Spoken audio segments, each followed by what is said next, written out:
Rajahmundry church of గాడ్లో good Friday ఆరాధనలు జరిగాయి. ఈ సందర్భంగా చర్చ్ ఆఫ్ గాడ్ గౌరవ director doctor Gummadi Samuel Moses శుభ శుక్రవార సందేశాన్ని అందజేశారు.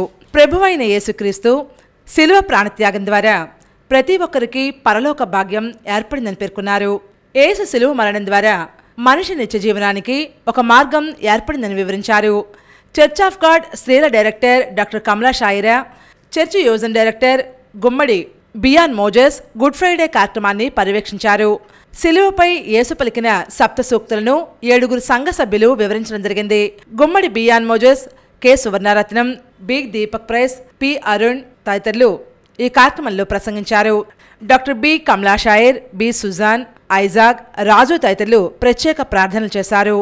చర్చ్ ఆఫ్ గాడ్లో గుడ్ ఫ్రైడే ఉదయ ఆరాధన ఉదయం 10 గంటల నుండి మధ్యాహ్నం 3 గంటల వరకు జరిగింది.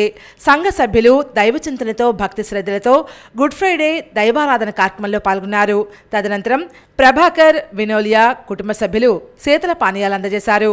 వేణి ప్రభావతి, అనంతలక్ష్మి, జ్యోతి, అనురాధ, బేబీ, రత్నమాల, శ్వేతవర్ధని, శ్రీనివాస్, రమేష్, వరుణ్, శిరీష, సండే స్కూల్ విద్యార్థులు తదితరులు ఈ కార్యక్రమంలో పాల్గొన్నారు.